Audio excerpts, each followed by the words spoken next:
This is what it looks like, ready for conditioning. I just used a cheap detail tool for hand sanding. To give you an idea of how thin the veneer is, if I can get close to that, that gives you an idea, and that tells you, so you're not working with much material. It doesn't take a lot of sanding. With a little patience, it comes off with 80, and then you can kind of work down to 120 and 220 to get it ready for conditioning. Here are the pieces after receiving the conditioner.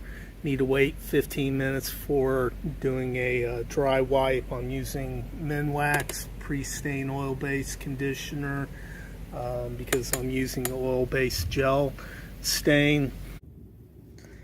First coat applied, and it's not bad. So I will maybe do, well, I'm definitely doing another coat, possibly 3. I want to get darker, but this is so far so good. There's several videos online how to remove the waterfall console for C30s, S40s, V50s. For the C70, you have the, next to the 12 volt power plug, you have the roof controls to lower and open the roof. So it's a little bit different. What's different about the C70 is you do all that and you still cannot pull out everything to get access to the 2 bolts that you need to uninstall to pull out the console. Mainly here. Those are the 2 bolts that you want to get to. In order to do that, you have to go back to the cup holder and take out this cup holder unit, which includes the blind. So in order to do that, and I always wondered what was the cause for that crack right there, and now I know. You have 2 tabs, one here on the side, and then another one on the other side. So you have to, with a trim tool, slide in behind and depress each tab on both sides, and then I have better luck pulling it from the blind side to pull up. It's a little tricky, be careful, but once this pulls out, you'll have access to 3 bolts, each of them 8mm, and you pull those out, and now your entire center console is free, and you can pull it back to get access to these 2 bolts, and that allows you to bring out the console. So everything's the same as an S40, C30, V50, but of course you got, for the C70s back here, you have to get these 3 bolts, which means you have to get out this cup holder, and there it is.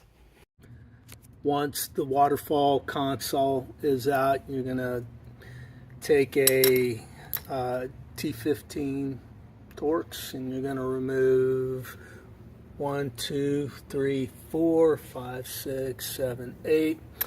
That will free up this piece if I can grab it. Now you have access to the entertainment unit that is attached to the trim itself. So that will be 1, 2, 3, 4. Also a T15 that pops out, and there you have it. Right. So we will see how that looks on this piece. Getting dark outside, so took it inside, and previous slide was always a piece of junk, and trim was getting really beat up. This is definitely an improvement. New slide and the under, I don't know, substructure. Got the waterfall set up with the new knob. I've completed, I think, all the wiring necessary for adding 2 additional power points and relocating audio, the auxiliary, and the speaker jack, the 3.5 millimeter. So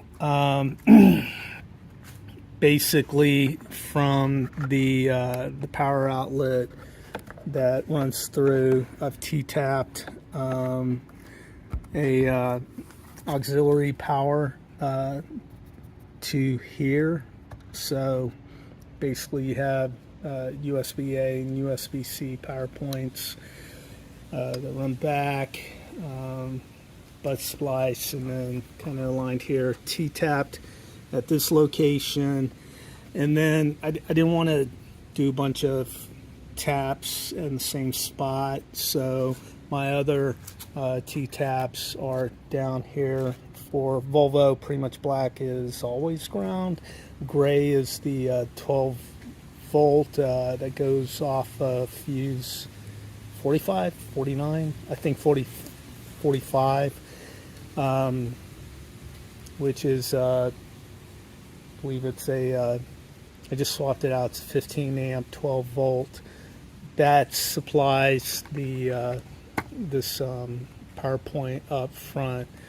You can tell that I tried to use a jigsaw and it got away from me. Very frustrating, but I'll just, you can see on the front, I'll just kind of patch this up and smooth it where it's located in the car, and then in between here and the tray, it won't be visible to begin with. For the audio, what I did was basically remove, I don't know how to wire, like actually what wires are what, so basically remove them. You see that goes in, pulled them out, and then rerouted them, pulled them out from here. I didn't want too much excess up front, already enough as it is, as you'll see in a minute. So basically doubled up, brought it here, and then these are what's mounted. Maybe I could have spliced them. I don't know what wire goes to what, especially the USB-C. I don't have the means to test, so I'm basically going off of just an extension that I installed in the middle of the console. And then again, the gray and black. And then for this connector that goes, connects behind the waterfall, has your 12 volt power, and then your speaker jack, the 3.5, and then your USB auxiliary. So it gets a little busy, and I've been trying to think about that.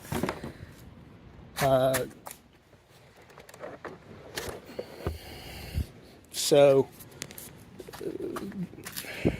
because of the vent, it's kind of like a Y-shaped vent that goes down and splits. So on the lower side, underneath here, you kind of got space to work with. That's where the some of the normal is. And then as it forms the Y branches and goes into a central branch up, you kind of have some space to the sides. So that's what I did. Cut a hole for this this auxiliary port, just barely large enough to actually thread it. I need to put in need to put a locking nut behind, so I need to disconnect everything, but there's a plastic locking nut that comes behind it. And then for routing of the wire, maybe with a lot of futzing, I don't know, it's going to be pretty busy, but what I think I can do is that to take some excess. I didn't want to shorten the length of this this auxiliary port that I bought off of Amazon because, again, getting to the wire, what's what. And then the more you're splicing, the more possibility of error. So I didn't want to fool with it. So I think, though, I'm okay if I do that, comparing it to the car. That'll take out some excess slack from interfering with the vents, and then it just kind of comes over to the side, and then hopefully fit it all over to the side. We will see. So that's where things are at. And did I miss anything? That's about it. So I'm gonna go and reinstall it, see what adjustments to make, and then do some testing to check the see if it works. Hopefully it does. This is probably not going to be a great shot. I'm going to try anyway to get perspective on how it fits in. You have the vents that kind of split into a Y, but kind of in this middle area here, there's not much room except for on sides, and then it splits, and you have room down the bottom, which is how Volvo routes these gray wires, which I've already connected. So everything else, you can see what I'm trying to do. All right, so from the other side, you can see the auxiliary that I put in there, and this clicks into that, comes down, so I'm hoping this will be enough gap. And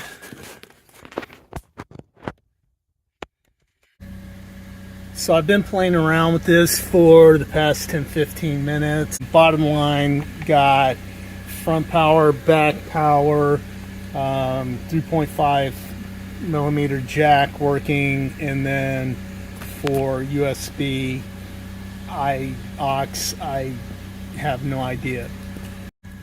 So I think I got it. So the issue was the USB format, and it has to be FAT32. I knew that. I don't know, it's kind of confusing actually. You need to have USB 2.0. It's got to be FAT32. It's got to be a certain size, so forth and so on. And I messed around with it for like an hour, going through old flash drives, trying to get the right one, and it just was a pain in the butt. So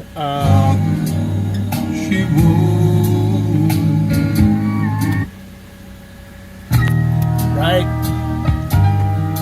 So not sure if YouTube will flag it. A Marvel No prize for anybody that recognizes this song and what movie it's from. My baby's out making me blue tonight. And then over for aux.